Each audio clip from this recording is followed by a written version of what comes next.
मसीह यीशु के नाम में आप सबको सलाम। आज हम दो चीजों को देखेंगे, 4 किस्म के शरीर लोग और सलीब पर होने वाले 6 मोजज़ात।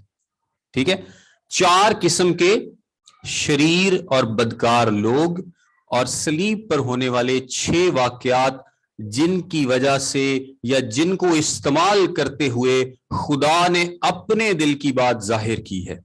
खुदा ने अपने दिल की बात जाहिर की है। आप इसको इस तरह से भी कह सकते हैं कि जो खुदा की आवाज है, खुदा की कमेंट्री है on the cross, God's commentary on the cross. तो इन दोनों चीजों को हम देखेंगे। आइए सबसे पहले देखते हैं कि जो पहली किस्म के शरीर लोग हैं, ये हैं अनजाने शरीर लोग। अनजाने शरीर लोग जो यीशु मसीह के बारे में कुछ नहीं जानते। ये शरीर और बदकार लोग कैसे हैं? जो यीशु मसीह के बारे में कुछ नहीं जानते। और ये कौन थे? ये रोमन फौज थी, रोमी फौज थी। रोमी फौज यीशु मसीह के बारे में कुछ नहीं जानती थी। आपको पता है कि यहूदी जो थे ये किले के अंदर नहीं गए थे, किले के अंदर नहीं गए थे। पिलातुस ने एक मशवरा दिया कि मैं इसको पिटवा कर छोड़े देता हूं। पिलातुस ने एक आखिरी कोशिश की, उसने कहा कि मैं यीशु को पिटवाता हूं और पिटवाने के बाद उसकी इतनी बुरी हालत करके इनके सामने पेश करूंगा कि ये लोग खुद शायद उस पर तरस खा लें कि इसके साथ बहुत हो चुकी, सो इसको तुम जाने दो। सो पहली बात तो यह कि पिलातुस ऐसा कर नहीं सकता था।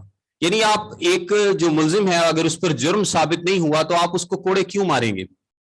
आप उसको क्यों कर पिटवाएंगे कि अभी उस पर जुर्म साबित नहीं हुआ? क्या सिर्फ एक जत्थे की ख्वाहिश पर? आप मॉब वायलेंस पाकिस्तान में भी देखते हैं कि एक जत्था जब किसी के पीछे लग जाता है तो फिर वो किसी की नहीं सुनता, फिर कोई कानून, कोई सोच, कोई गौर व फिक्र उनके यहां नहीं होती। इसी तरह ये भी एक ऐसा ही जत्था था, ऐसा ही जत्था था जो यीशु मसीह के पीछे पड़ गए थे कि हमने इसको कत्ल करके ही रहना है। सारी सोच फिक्र दिमाग उनके बिल्कुल मुकम्मल तौर पर इब्लीस ने बंद कर दिए थे और वो कुछ भी सोच समझ नहीं पा रहे थे। सो वो कहते हैं कि हमने इसको कत्ल करवा के ही छोड़ना है और रोमी फौज के हाथ से कत्ल कराना है। पिलातुस उस जत्थे के पीछे लगते हुए कहता है कि मैं इसको पिटवा कर छोड़े देता हूं। सो उसने अपनी एक कोशिश की, उसने यीशु मसीह को फौजियों के हवाले किया कि इसको कोड़े लगाए जाएं, इसको कोड़े लगाए जाएं। कोड़े वो लगा नहीं सकता था क्योंकि उस पर अभी कोई जुर्म साबित नहीं हुआ था। सबको भी कोड़े नहीं लगाए जाते थे, लेकिन सिर्फ उनकी ख्वाहिश को पूरा करने के लिए उसने यीशु मसीह को पिटवाया। अब जब यीशु मसीह को उसने कोड़े लगाने के लिए फौजियों के हवाले किया तो ये जो फौजी थे, ये कहा जाता है कि ये सीरियन फौजी थे जो अरामी जुबान बोल सकते थे। यानी ये कोई यहूदी फौजी नहीं थे। यहूदी वैसे ही एग्जेम्प्ट थे, उनको रोमी फौज में भर्ती नहीं किया करते थे। और ना ये इटली या रोम से आने वाले फौजी थे क्योंकि उनको अरामी जुबान नहीं आती थी। यीशु मसीह के जमाने में वहां पर अरामी जुबान बोली जाती थी। सो उनको ऐसी फौज चाहिए थी जो अरामी बोलती हो। थी वो पिलातुस के साथ ही फौज, लेकिन जिस तरह जो बरतानिया की गवर्नमेंट है उनके साथ जो फौज थी, आपको पता है कि वो बड़े सगीर से भी फौज भर्ती करते थे और हर मुल्क से वो फौजी भर्ती करते थे, एक मुल्क की दूसरे में और दूसरे की तीसरे में और तीसरे की चौथे में। तो वो इस तरह फौज का इस्तेमाल करते थे। पाकिस्तान से भी बहुत सारे फौजी दूसरे मुल्कों में बरतानिया के लिए लड़ते थे जाके।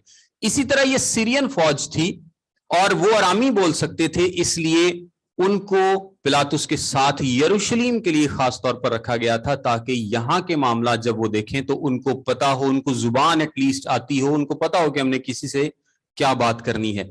ये लोग इंतहाई जालिम थे।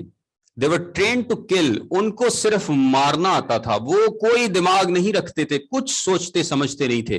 और यहूदी क्योंकि फसा की वजह से किले के अंदर नहीं गए, सो इस सारे मजाक में जो यीशु मसीह के साथ किया जा रहा था सिर्फ रोमी फौज शामिल थी और वो यीशु मसीह के बारे में कुछ नहीं जानते थे क्योंकि वो फौज ऐसी थी जो सिर्फ ईदों शबरातों पे ही, वो कहते हैं ना ईद शबराती, सो ईदों वगैरह पे ही ये आती थी, अदरवाइज ये इनका इस्तेमाल नहीं किया जाता था। सो वो यीशु मसीह को ले जाते हैं और जैसा कि हमने डिस्कस किया था कि एक पोल टाइप चीज के साथ वो थोड़ा सा लटका कर जिस्म को बांधते थे और जो कोड़ा था वो एक छोटी सी लकड़ी के साथ एक लेदर का आगे जो पटा है और उसके ऊपर मेटल्स और बोन्स यानी हड्डियां, धातें और पत्थर, ये 3 चीजें लगाई जाती थी जो तकरीबन ब्लेड जितना इनको तेज किया जाता था। 2 लोग कोड़े मारते थे और 40 कोड़ों का जो रिवाज है ये यहूदी रिवाज है, ये रोमी रिवाज नहीं है। यानी एक कम 40 कोड़े हम नहीं कह सकते कि यीशु मसीह को मारे गए, क्योंकि ये तो यहूदी करते थे और यहूदी रोमी जो है वो यहूदियों के कानून को नहीं मानते थे, उनके तो अपने कवानीन थे। सो वो कितने कोड़े मारते थे, 40 या इससे ज्यादा या इससे कम, ये हम नहीं जानते, लेकिन ये सजा इतनी सख्त थी कि बहुत सारे लोग उन कोड़ों की जो दर्द है उसको बर्दाश्त ना करते हुए उसी वक्त मर जाते थे। जब एक कोड़ा मारा जाता था तो वो ये नहीं देखते थे कि मैंने बड़ा नाप तोल कर कमर पर कोड़ा मारना है। वो कोड़ा मारते थे, वो टांग पे भी लग सकता था, वो कमर पे भी लग सकता था, वो बाजू पे भी लग सकता था, और जब वो लगता था तो वो जिस्म में, वो जिसे कहते हैं ना पंजाबी च खोप जाना, वो ऐसे जाके जिस्म में लगता था, और जब उसको खींचते थे तो वो साथ में गोश्त और खून को उखाड़ लेता था। और ये बहुत ही जालिम और जुल्म से भरी हुई सजा थी जो वो लोग देते थे। सो यीशु मसीह को वो 40 कोड़े मारते हैं और साथ में यीशु मसीह का मजाक उड़ाते हैं। यीशु मसीह का वो मजाक किस तरह से उड़ा रहे हैं, उनको नहीं पता कि ये शख्स कौन है, उनको सिर्फ इतना पता है कि इस शख्स ने एक दावा किया है कि मैं बादशाह हूं। सो वो मजाक उड़ाते हैं कि देखो ये कैसा बादशाह है, इसकी हालत तो देखो, इसकी हालत देखो, इसकी शक्लो सूरत देखो, ये खून से लथपथ है, कोई इसके पीछे नहीं आया, कोई इसको बचाने नहीं आया, और सबसे बढ़कर ये तो बोलता ही कुछ नहीं, ये तो मुकम्मल खामोश है। जिस तरह से लिखा है कि वो मुकम्मल तौर पर खामोश रहा। पुराने नामे में यीशु मसीह के बारे में बताया गया ना कि बिल्कुल खामोश रहा, जिस तरह भेड़, जिस तरह, हाँ जी। तो यीशु मसीह मुकम्मल खामोश है, वो कुछ नहीं बोल रहा, वो चिल्ला नहीं रहा, अपने डिफेंस में कुछ नहीं कह रहा। पिलातुस ने बहुत सारे लोग ऐसे देखे होंगे, लिखा है कि पिलातुस बड़ा हैरान था इस बात पर, क्योंकि जब उसकी अदालत में लोग पेश होते होंगे तो वो चिल्लाते होंगे, रहम की अपीलें करते होंगे, कदम पकड़ते होंगे, रहम रहम पुकारते होंगे, और पता नहीं क्या क्या करते होंगे कि उन्हें सजा ना मिले। लेकिन वो हैरान है कि ये कैसा शख्स है कि इस पर इतने इल्जाम लगाए जा रहे हैं, और हो सकता है कि इसको सजाए मौत दे दी जाए, लेकिन ये कुछ नहीं बोल रहा, ये मुकम्मल तौर पर खामोश और खामोशी से सब कुछ बर्दाश्त कर रहा है। वो यीशु मसीह को कहता है कि मुझे तुझे छोड़ने का और मारने का इख्तियार है। तो यीशु ने क्या कहा कि ये इख्तियार तुझे आसमान की तरफ से मिला है, वरना तेरा मुझ पर कोई इख्तियार नहीं है। सो वो फौजी यीशु मसीह को कोड़े मारते हैं और फिर एक कांटों का ताज बनाकर यीशु मसीह के सर पर रखते हैं। अब कांटों का ताज क्यों? क्योंकि वो बादशाह, उनको बताया गया था कि ये शख्स बादशाह होने का दावा करता है। सो वो कहते हैं कि चलो इसको बादशाह बना देते हैं। वो एक कांटों का ताज बनाकर, बादशाह क्योंकि ताज पहना करते थे, जो कैसर था वो भी एक ताज पहना करता था, सो वो उसके सर पर एक ताज पहनाते हैं ताकि उसका और मजाक उड़ा सकें। फिर वो वहां पर एक रोमी फौजियों का एक लिबास था जो कि स्कारलेट रोब, अर्गवानी जो चोगा था, वो उसको पहना देते हैं, और उसका भी रंग उड़ा हुआ था, और वो उसको पहनाते हैं ताकि इसकी लुक जो थी ये थोड़ी बादशाहों वाली आ सके। उसको एक छड़ी देते हैं या एक सेप्टर जिसको बोलते हैं शायद, वो देते हैं कि ये वो भी बादशाहों के हाथ में हुआ करता था। और वो जो बादशाहों की छड़ी थी जो कि बादशाहों के इख्तियार को भी रिप्रेजेंट करती है, वो उसी को पकड़कर लिखा है कि उसके सर पर मारते थे। मैं मत्ती की इंजील उसके 27वें बाब की 27वीं आयत से पढ़ूंगा। इस पर हाकिम के सिपाहियों ने यीशु को किले में ले जाकर सारी पलटन उसके गिर्द जमा की और उसके कपड़े उतार कर उसे किरमजी चोगा पहनाया। यहां पर किरमजी है और यूहन्ना की इंजील में अर्गवानी है, बात एक ही है। अर्गवानी जो है वो शाही कलर को रिप्रेजेंट करता है, और अगर इसका रंग उड़ जाए धूप की वजह से तो ये किरमजी टाइप हो जाता है। सो इसमें कोई डिफरेंस नहीं है। और कांटों का ताज बनाकर उसके सर पर रखा और एक सरकंडा उसके दाहिने हाथ में दिया और उसके आगे घुटने टेक कर उसे ठट्ठों में उड़ाने लगे कि ऐ यहूदियों के बादशाह आदाब और उस पर थूका और वही सरकंडा लेकर उसके सर पर मारने लगे। उसका मजाक उड़ा रहे हैं कि ये बादशाह देखो कैसा है कि इसकी जो छड़ी है हम वही लेकर इसके सर पर मार रहे हैं। ये देखो ये बादशाह सलामत कैसा बादशाह है। उसका मजाक उड़ा रहे हैं, उस पर थूक रहे हैं, और जब उसका ठट्ठा कर चुके तो चोगे को उस पर से उतार कर फिर उसी के कपड़े उसे पहनाए और मसलूब करने को ले गए। लेकिन यहां पर एक बीच में एक और वाकया होता है, वो मैं आपको बताता हूं। जब वो अपने इस जुल्म की दास्तान को आगे बढ़ा रहे थे, जब यीशु मसीह को ठट्ठों में उड़ा रहे हैं और वो यीशु मसीह के बारे में कुछ नहीं जानते, यहां पर एक चीज अगर आप गौर करें कि खुदा के अंदर कितना सब्र है, यीशु मसीह के अंदर कितना ज्यादा सब्र है, ये मैं और आप सोच भी नहीं सकते। अगर मुझे या आपको कोई शख्स थप्पड़ मारेगा तो अगर तो वो मुझसे कम ताकतवर होगा तो मैं उसके 2 मार दूंगा, नॉर्मल इंसान ऐसा ही करता है। लेकिन अगर वो ज्यादा ताकतवर होगा तो लोग क्या कहेंगे, भाई कुछ तो ख्याल करो, ऐसे ही है ना। और अगर वो कोई बहुत ज्यादा ताकतवर होगा तो लोग ये भी नहीं कहेंगे, चुप करके थप्पड़ खा लेंगे। इंसान हमेशा इसलिए जुल्म बर्दाश्त करता है क्योंकि वो कुछ कर नहीं सकता। यीशु मसीह से शायद ज्यादा भी जुल्म जिस्मानी तौर पर लोग सोचते हैं कि किसी ने बर्दाश्त किया होगा, लेकिन वो सब ने इसलिए बर्दाश्त किया है क्योंकि वो कुछ कर नहीं सकते थे। वो कुछ कर नहीं सकते थे। 30,000 लोगों को यीशु मसीह के जमाने में रोमियो ने सलीब दी थी। 30,000 लोगों को। जिस दिन यीशु मसीह को सलीब दी गई है उस दिन 3 थे सिर्फ। ये 10 भी हो सकते थे, ये 30 भी हो सकते थे। वो बहुत ज्यादा लोगों को सलीब दिया करते थे। और ये जो फौजी हैं ये तो एक्सपर्ट थे, ये इतने ट्रेंड थे अपने काम में कि ये ऐसे ऐसे लोगों को सलीब देते थे। और यीशु मसीह का क्योंकि उनको पता चला बाकी जो मुजरिम उनके पास आते होंगे वो ये कोई कत्ल का मुजरिम है, कोई डाके मारता है, कोई ट्रीजन का मुजरिम है, लेकिन ये उनको पता जब चला कि ये अपने आप को बादशाह कहता है तो वो उसका मजाक उड़ाने लग जाते हैं। शायद कोई कत्ल का मुजरिम होगा तो उसका मजाक नहीं उड़ाएंगे, उनको पता है, उनके लिए रूटीन है। कोई बागी होगा तो उनके लिए रूटीन है। लेकिन जब उनको पता चला कि ये शख्स अपने आप को बादशाह कहता है तो वो कहते हैं कि चलो हम बादशाहों वाली इज्जत करते हैं और इसका मजाक बनाते हैं। 30,000 लोगों को तकरीबन उस जमाने में फांसी दी गई थी। तो आप खुदा का सब्र देखें, यीशु मसीह का सब्र देखें कि वो चाहता तो एक पल में इन सब लोगों को तबाह कर सकता था। इनको क्या, अगर वो चाहता तो पूरी कायनात 1 सेकंड में तबाह कर सकता था, इन सब को इनके अंजाम तक पहुंचा सकता था, वो कर सकता था, लेकिन उसने नहीं किया। असल सब्र तभी होता है जब आप कर सकते होते हैं और आप नहीं करते। अगर आप जुल्म बर्दाश्त कर रहे हैं, अगर आप किसी भी चीज को बर्दाश्त कर रहे हैं तो आप इसलिए कर रहे हैं क्योंकि आप कुछ कर नहीं सकते। जब आप कर सकते हो और फिर भी आप बर्दाश्त करें तो तब आपका असल टेस्ट होता है। यीशु मसीह ये सब कुछ कर सकते थे लेकिन उन्होंने नहीं किया क्योंकि उनके जहन में क्या था, बाप का वो मकसद, निजात का मंसूबा उनके जहन में था कि मुझे ये करना ही करना है, मुझे इस पर पूरा उतरना है, मुझे इंसानों की, इन्हीं इंसानों की जो मुझ पर थूक रहे हैं, जो मुझ पर ताने मार रहे हैं, जो मुझे मजाक कर रहे हैं, जो मेरे सर पर डंडे मार रहे हैं, जो मुझे कोड़े मार रहे हैं, इन्हीं इंसानों की निजात के लिए यीशु मसीह वहां पर खामोश था और सब कुछ बर्दाश्त कर रहा था।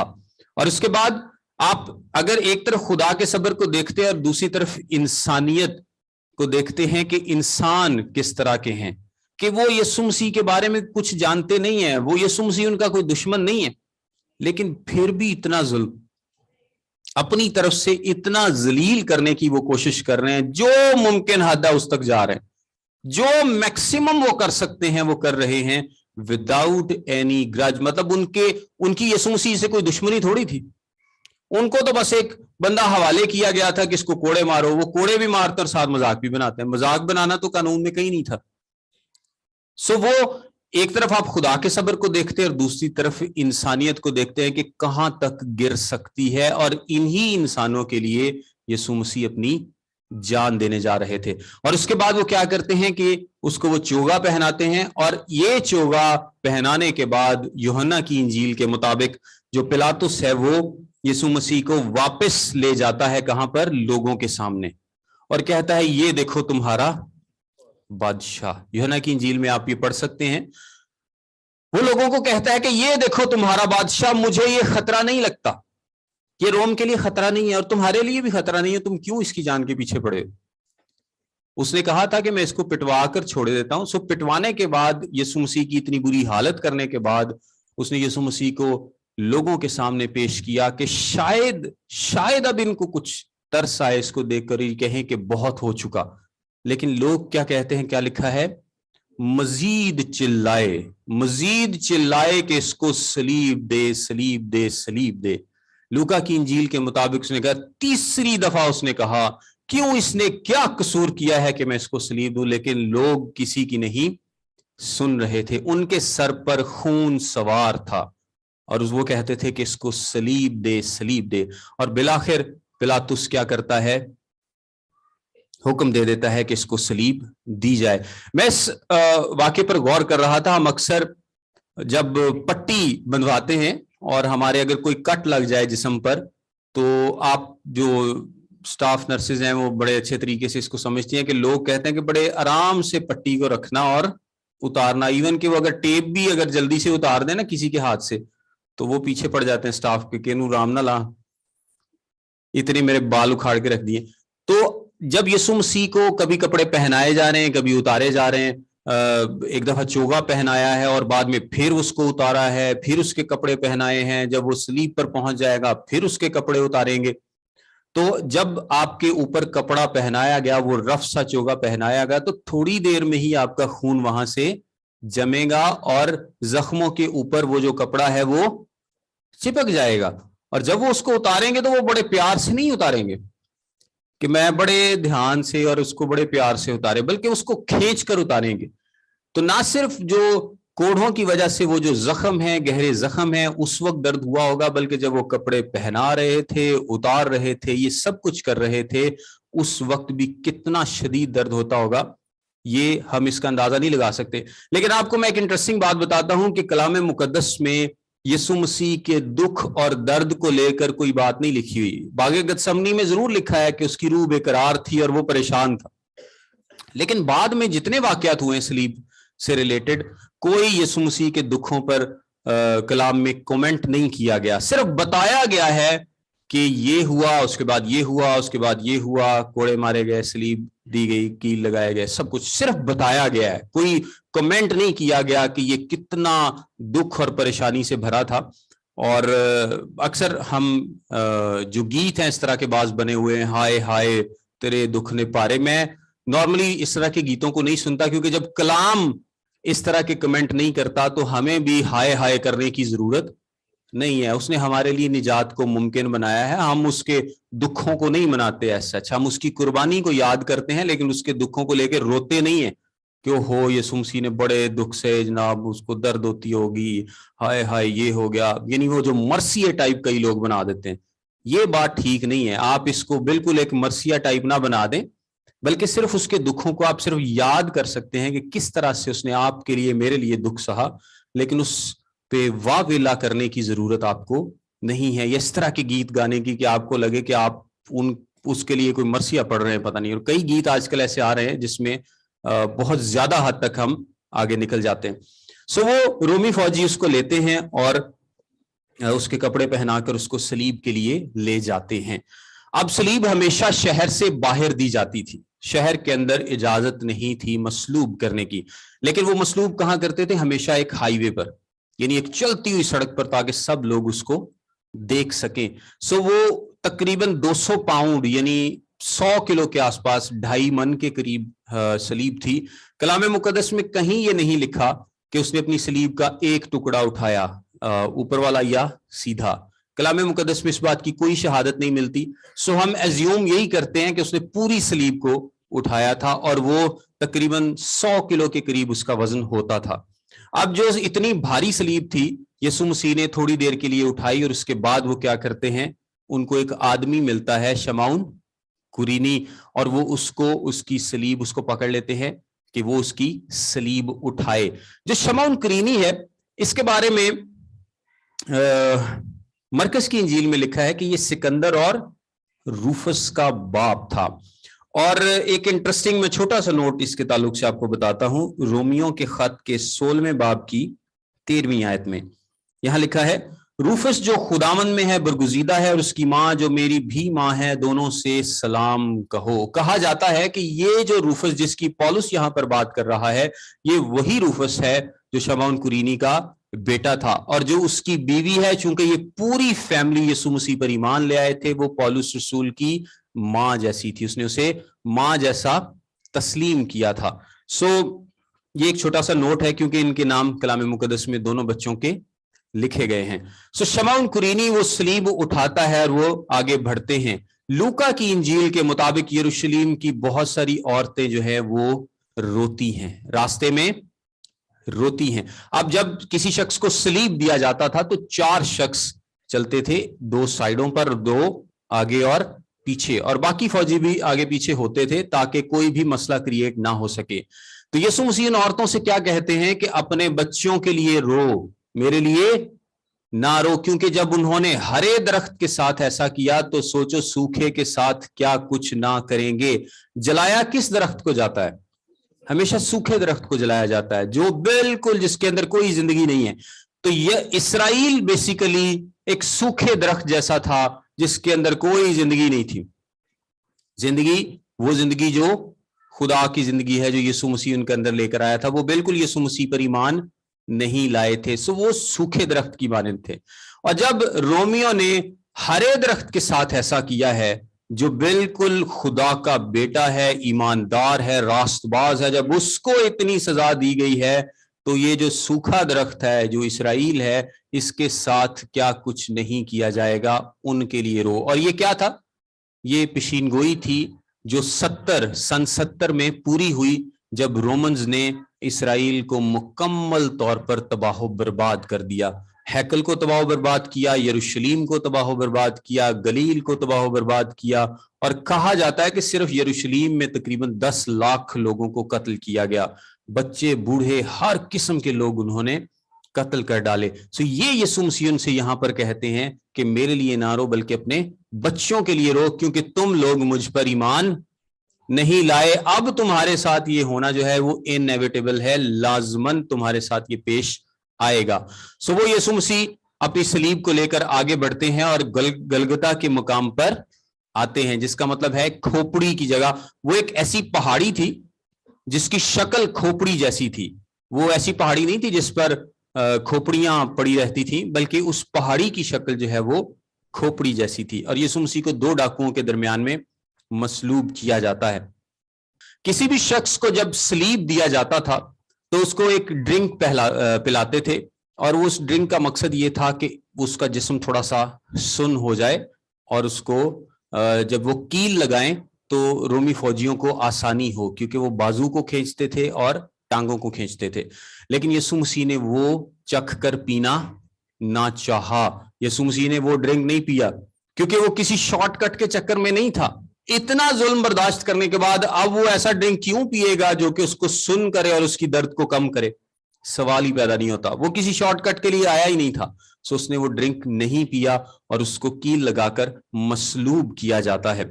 अब जब सलीब पर लटका दिया जाता था तो 6 घंटे के करीब यीशु मसीह सलीब पर रहे हैं।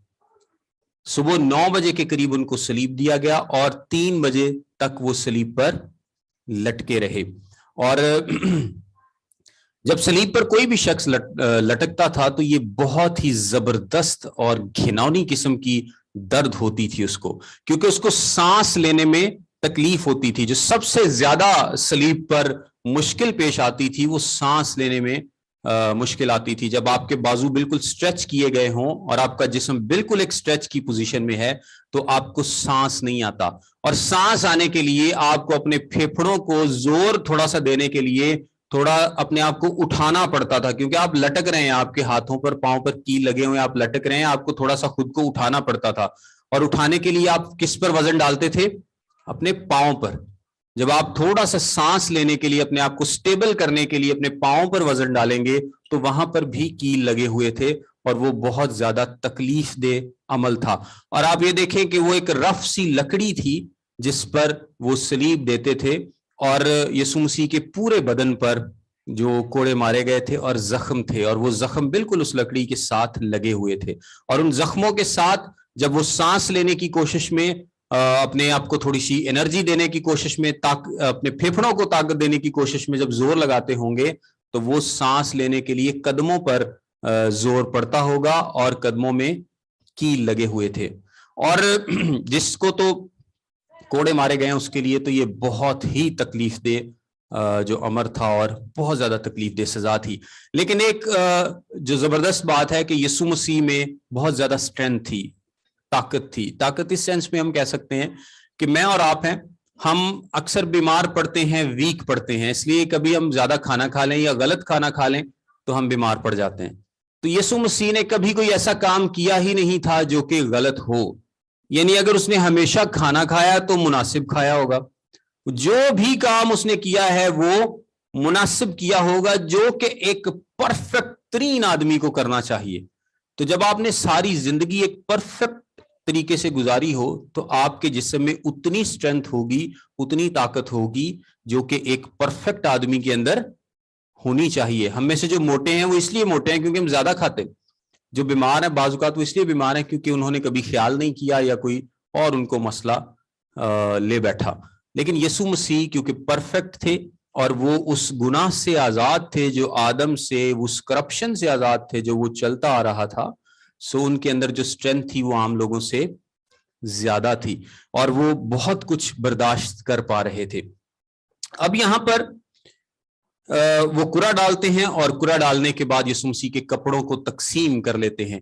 5 کپڑے ہوتے تھے, مطلب 5 حصے تھے جو نارملی یہودی لباس میں ہوا کرتے تھے. 4 سپاہی تھے, چاروں نے ایک ایک جو ہے وہ بانٹ لیا اور جو کرتا تھا جو بن سلا ہوا تھا ان کو اس نے کرا ڈال کر انہوں نے تقسیم کر لیا. یہ جب آپ وہ کلموں والی ویڈیو دیکھیں گے تو اس میں آپ کو یہ ساری باتیں تفصیل سے مل جائیں گی. سو یہ پہلا گروپ کون سا ہے؟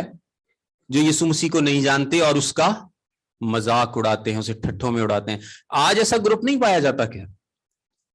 کوئی واسطہ نہیں یسوع مسیح سے, جانتے بھی نہیں یسوع مسیح کے بارے میں, لیکن پھر بھی مذاق اڑاتے ہیں. آپ کو یورپ میں بڑے ملیں گے, آپ کو اور ملکوں میں بڑے ملیں گے, کچھ نہیں جانتے وہ یسوع مسیح کے بارے میں, صرف شاید نام سن رکھا ہے اور اسی نام کی بنیاد پر وہ یسوع مسیح کا مذاق اڑاتے ہیں. دوسرا گروپ جو تھا وہ ایسے یہ تو تھے جو کچھ نہیں جانتے تھے لیکن بدکار تھے, شریر تھے. دوسرا گروپ ان شریروں کا تھا جو کچھ جانتے تھے, اور وہ کون تھے؟ 2 ڈاکو. وہ یسوع مسیح سے کیا کہتے ہیں؟ اگر تو مسیح ہے تو ہم کو بچا.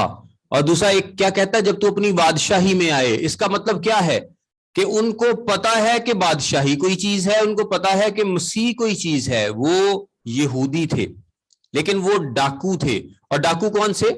وہ کوئی چھوٹے موٹے پیٹی تھیوز نہیں تھے کہ چھوٹی موٹی چوریاں کرنے والے, بلکہ وہ ڈاکو تھے جو قتل کرتے تھے. اور برابا بھی شاید انہی کا ساتھی تھا, اور وہ صلیب بھی شاید برابا کے لیے تھی جو یسوع مسیح کو دی گئی تھی, اور ان کو قتل اور چوری ڈاکے ان کے الزام میں گرفتار کیا گیا تھا. سو یہ یسوع مسیح کے بارے میں جانتے تھے, لیکن متی کی انجیل اس کے 27ویں باب کی 44ویں آیت کے مطابق لکھا ہے یہ دونوں یسوع مسیح پر لعن طعن کر رہے تھے. یہ جانتے تھے لیکن دونوں لعن طعن کر رہے تھے. ان میں سے بعد میں ایک شخص کو خدا نے بچایا. تیسرا گروپ جو تھا وہ راہ سے گزرنے والوں کا تھا. تیسرا گروپ کون سا ہے؟ اور یہ کون سے لوگ ہیں؟ یہ بے ٹھکانہ, ناپائیدار, غیر مستحکم قسم کے لوگ ہیں. کچھ جانتے بھی ہیں, کچھ نہیں بھی جانتے. یسوع مسیح کا مذاق اڑاتے ہیں کہ اے ہیکل کو ڈھانے والے اور 3 دن میں بنانے والے, اب نیچے اترا تاکہ ہم دیکھیں. سو یہ کچھ جانتے ہیں, کچھ نہیں جانتے, لیکن یہ سارے غیر مستحکم لوگ ہیں, یہ ایمان لانے والے لوگ نہیں ہیں. اور چوتھا گروپ کس کا تھا؟ سردار کاہنوں اور فریسیوں کا. اور وہ یسوع مسیح کے بارے میں سب کچھ جانتے تھے لیکن پھر بھی. اچھا, یہ جو انٹرسٹنگ بات ہے, یہ جو تیسرا گروپ ہے جو راہ سے گزرنے والے ہیں, یہ یسوع مسیح سے مخاطب ہوتے ہیں کہ ہیکل کو ڈھانے والے, 3 دن میں بنانے والے نیچے اترا. لیکن جو سردار کا ہے نا, یسوع مسیح سے مخاطب نہیں ہوتے. یہ کہتے ہیں کہ اگر یہ مسیح ہے تو نیچے اترائے تاکہ ہم بھی دیکھیں. وہ اس سے مخاطب نہیں ہوتے بلکہ آپس میں اور لوگوں سے باتیں کرتے ہیں. سو یہ 4 قسم کے شریر اور بدکار لوگ تھے جن کو خداوند نے بچایا اور निजात दी। कैसे? एक सिपाही, यीशु मसीह की सलीब पर एक सिपाही ईमान लेकर आया, एक सूबेदार, पहले ग्रुप में से। आप देख रहे हैं कि जो लोग यीशु मसीह के साथ इस शरारत का, बदकारी का रवैया रखे हुए हैं, उस सूबेदार को यीशु मसीह ने निजात दी, जिसने कहा बेशक ये खुदा का बेटा था। दूसरे ग्रुप में से डाकू को निजात दी, दोनों डाकुओं में से एक डाकू को निजात दी। तीसरे ग्रुप में से अमाल की किताब में क्या लिखा है, 3000 के करीब उनमें मिल गए। ये वही लोग हैं जो उस दिन राह चलते हुए इधर उधर और उसको देखते हुए कहते थे कि ये नीचे उतर आए तो हम इस पर ईमान लाएं। और लिखा है कि उनमें से बहुत सारे सरदार काहिनों में से भी थे। चौथे ग्रुप में से भी खुदा ने बचाया लोगों को। यानी जिन 4 ग्रुप्स ने यीशु मसीह के खिलाफ घिनौने काम किए, शरारत की, बदकारी की, और जो भी वो कर सकते थे उसके खिलाफ किया, उन्हीं में से खुदा ने लोगों को बचाया। और आज भी अगर आप देखें कि बहुत सारे लोग ऐसे हैं जो यीशु मसीह को जानते नहीं है लेकिन उसका मजाक उड़ाते हैं। कुछ यीशु मसीह को जानते हैं फिर भी मजाक उड़ाते हैं। और कुछ तो गैर मुस्तहकम लोग हैं, कभी चर्च आ गए, कभी ना आए, कभी सोच लिया तौबा करूंगा, कभी नहीं करूंगा। और कुछ लोग हैं जो सब कुछ जानते बूझते भी उस पर ईमान नहीं लाते। लेकिन खुदा की मोहब्बत कितनी बड़ी है, कितनी अफजल है कि वो हर ग्रुप में से लोगों को निजात की तौफीक बख्शता है, तौबा करने की तौफीक बख्शता है। अब इसके बाद तकरीबन सुबह 9 से 12 बजे तक 3 वाकयात, 3 कलमात खुदा यीशु मसीह ने कहे। यानी सबसे पहले मुआफी, कि खुदा इनको, ए बाप इनको मुआफ कर। दूसरे नंबर पर उन्होंने डाकू से कलमात कुछ कहे। इसके बाद उन्होंने यूहन्ना को कहा कि देखिए तेरी मां और ये तेरा बेटा। इसके बाद 12 बजे तारीकी आ जाती है, 12 बजे से लेकर 3 बजे तक तारीकी रहती है। 6 काम ऐसे हैं जो यहां पर हुए जो कि खुदा के बयान को जाहिर करते हैं बगैर कुछ बोले। यानी खुदा ने कुछ बोला भी नहीं है और उसने सब कुछ जाहिर भी कर दिया है कि खुदा क्या इस पर कहता है और सोचता है। सो तारीकी छा जाती है। और तारीकी किस चीज की अलामत है? तारीकी खुदा की जजमेंट की, उसकी अदालत की अलामत है। सो कुछ लोग सोचते हैं कि यीशु मसीह को जब सलीब पर लटकाया गया तो इस शर्मिंदगी को जो ये इंसान उसके साथ करने की कोशिश कर रहे थे, उसने उसको छुपा दिया, ढांप लिया। कुछ लोग कहते हैं कि कुछ बादल आ गए थे, लेकिन ये बादल नहीं थे और ना ही कोई सूरज ग्रहण या चांद ग्रहण था, क्योंकि ये फसा का दिन था। और फसा का दिन कब होता है? जब पूरा चांद हो। और जब पूरा चांद हो तो सूरज को ग्रहण लग ही नहीं सकता, क्योंकि उनकी डायरेक्शंस ऑपोजिट होती हैं। तो हमेशा ईद फसा पूरे चांद पर होती है और पूरे चांद पर सूरज को ग्रहण नहीं लग सकता। सो ये सूरज ग्रहण भी नहीं था, ये कोई बादल भी नहीं थे, ये खुदा की तरफ से किया गया था। और पुराने अहदनामे में भी आपको मिसालें मिलेंगी जब खुदा ने सूरज को रोका भी, पीछे भी किया, और ये अंधेरा भी खुदा की तरफ से था। और अंधेरा किस चीज की अलामत है? एक जजमेंट की अलामत है।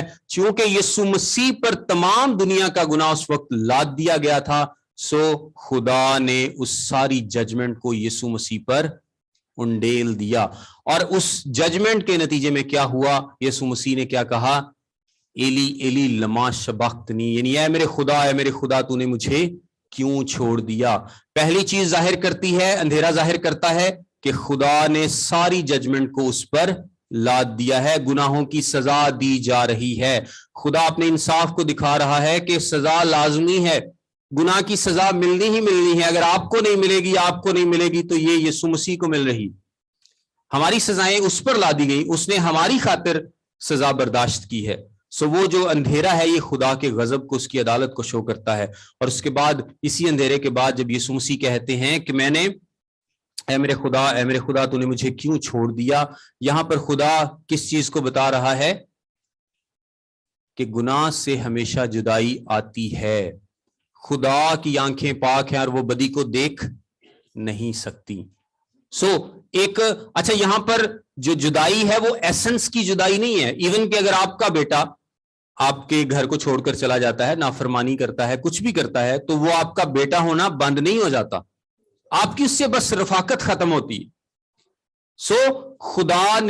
خدا اور یسوع مسیح کی رفاقت میں یہاں پر جدائی آئی تھی. یسوع مسیح کا خدا ہونا وہاں ختم نہیں ہو گیا تھا کہ ایسا ہے کہ یسوع مسیح اب خدا نہیں رہا, جدائی آ گئی تو یسوع مسیح خدا نہیں رہا, ایسی بات نہیں ہے, بلکہ اس صرف رفاقت میں ایک چھوٹا سا وقفہ آیا تھا, کیونکہ تمام گناہ جو تھے, تمام جہان کے اگلے پچھلے سارے گناہ یسوع مسیح پر لادے گئے تھے. اور اس کے بعد یسوع مسیح کیا کہتے ہیں کہ اے باپ میں اپنی روح تیرے ہاتھوں میں سونپتا ہوں. اگر آپ اس پر غور کریں تو یہ بھی ایک معجزے سے کم نہیں ہے, کیونکہ آپ کہہ سکتے ہیں کہ میں اپنی روح تیرے ہاتھوں میں سونپتا ہوں. کیا کبھی کوئی انسان کہہ سکتا ہے؟ کیا انسان حکم دے سکتا ہے؟ آپ یسوع مسیح کا اختیار دیکھیں کہ وہ صلیب پر ہے, اب بھی اس کے پاس کتنا اختیار ہے کہ وہ اپنی روح سے کہہ رہا ہے کہ میں اپنی روح تیرے ہاتھوں میں سونپتا ہوں. جب اس نے دیکھا کہ سب کچھ مکمل ہو چکا, جب سب کچھ تمام ہو چکا, تو وہ خود کہتا ہے کہ میں اپنی روح تیرے ہاتھوں میں سونپتا ہوں, کیونکہ اس نے کیا کہا تھا, کوئی میری جان مجھ سے لیتا نہیں بلکہ میں خود ہی اسے دیتا ہوں. آپ کوشش بھی کر کے دیکھ لیں, جتنا مرضی کہیں کہ میری روح نکل جا مجھ سے, تو نہیں نکل سکتی. لیکن یسوع مسیح کے پاس یہ اختیار تھا جان دینے کا بھی اور اس کو واپس لینے کا بھی اختیار تھا, اور یہ صرف یسوع مسیح کے پاس تھا. اور جیسے ہی یسوع مسیح نے جان دی, ہیکل کا پردہ اوپر سے لے کر نیچے تک پھٹ گیا. وہ جو جدائی تھی انسان اور خدا کے درمیان میں, جو گناہ کی وجہ سے آئی تھی, وہ جدائی کی دیوار ختم ہو گئی. خدا کے پاس جانے کا راستہ کھل گیا, گناہوں کی قربانی دے دی گئی. اب ہمیں مزید کسی قربانی کی ضرورت نہیں ہے اور ہم خدا کے حضور میں جا سکتے ہیں. 2 کام اور ہوئے تھے, میں بڑا کوئکلی اس کو کمپلیٹ کر رہا ہوں کیونکہ مجھے پتا کہ آگے ہمارے پاس زیادہ لیکچرز نہیں ہیں. 2 کام اور ہوئے تھے. ایک, وہاں پر زلزلہ آیا, چٹانیں تڑکی اور بہت سارے لوگ جو تھے وہ قبروں میں سے نکل کھڑے ہوئے. یہ 2 واقعات ہوئے, یعنی ایک زلزلہ اور دوسرا قبروں میں سے لوگوں کا, سینٹس کا نکلنا, اور بہت سارے لوگوں کو دکھائی دی. اب یہ جو دونوں واقعات ہیں یہ ریلیٹڈ ہیں. یسوع مسیح کی جب دوسری آمد ہوگی تب بھی ایسا ہی ہوگا کہ زمین لرزے گی, تمام کائنات ہلا دی جائے گی. زلزلے اور اس طرح کا لرزنا اس وقت بھی ہوگا اور لوگ قبروں سے باہر نکل آئیں گے. سو یہ جو کام ہے یہ کیا ہے, بیسیکلی ایک پریویو ہے, ایک ٹیزر ہے چھوٹا سا کہ ایسا کچھ ہوگا جب یسوع مسیح اپنی دوسری آمد میں آئیں گے. کیونکہ اب رستہ کھل چکا ہے, اب وہ دیوار ختم ہو چکی ہے, اب ہماری خدا تک رسائی ہو چکی ہے, سو ہم خدا کے حضور میں جا سکتے ہیں. 2 ٹرانزیکشنز صلیب پر ہوئی. پہلی ٹرانزیکشن کیا کہ یسوع مسیح نے ہمارے گناہ خود لے لیے اور بدلے میں اپنی راست بازی ہمیں دے دی, کیونکہ اس راست بازی کے بغیر کوئی خدا کو دیکھ نہیں سکتا. پہلا کام کیا ہے کہ میرے گناہ معاف کیے جائیں. میں نے جو پچھلے گناہ جتنے بھی کیے ہیں اور جو آدم سے چلتا آ رہا ہے اس گناہ کو معاف کیا جائے, یہ پہلی بات ہے. لیکن خدا کے حضور میں پھر بھی نہیں جا سکتا جب تک میرے پاس وہ ریکوائرڈ لباس یا راست بازی نہیں ہے. تو یسوع مسیح نے اس لیے یہاں پر پیدا ہو کر پوری زندگی گزاری, 30 سال گزارے, 33 سال اس دنیا میں گزارے, راست بازی کی زندگی گزاری, اور اس نے وہ راست بازی حاصل کی. کیونکہ اس نے ہم تو اچیو ہی نہیں کر سکتے نا وہ راست بازی. اس نے وہ راست بازی کی زندگی گزاری, اس کے پاس وہ ارنڈ راست بازی تھی, وہ راست بازی کی زندگی تھی, اور اس نے وہ راست بازی ہمارے اکاؤنٹ میں ڈال دی, اور ہمارے اکاؤنٹ سے جو گناہ تھے وہ اپنے اکاؤنٹ میں ڈال دیے. یہ ٹرانزیکشن کیا ہوئی ہے کہ ہمارے گناہ خود لے لیے اور اپنی راست بازی ہمیں دے دی, کیونکہ اس راست بازی کے بغیر ہم خدا کو نہیں دیکھ سکتے, نہ خدا کے حضور میں جا سکتے ہیں. سو خدا کی یہ عظیم کامل محبت ہے جو اس نے صلیب پر ہمیں دکھائی. صلیب خدا کی محبت کا سب سے بڑا ثبوت ہے, سب سے بڑا عملی ثبوت ہے کہ خدا ہم سے کتنی محبت کرتا ہے, کہ جن لوگوں نے صلیب دی انہی لوگوں کے لیے خدا نے اپنی جان دی اور ممکن کیا کہ ہم اس کے حضور میں جا سکیں. خدا آپ سب کو برکت دے.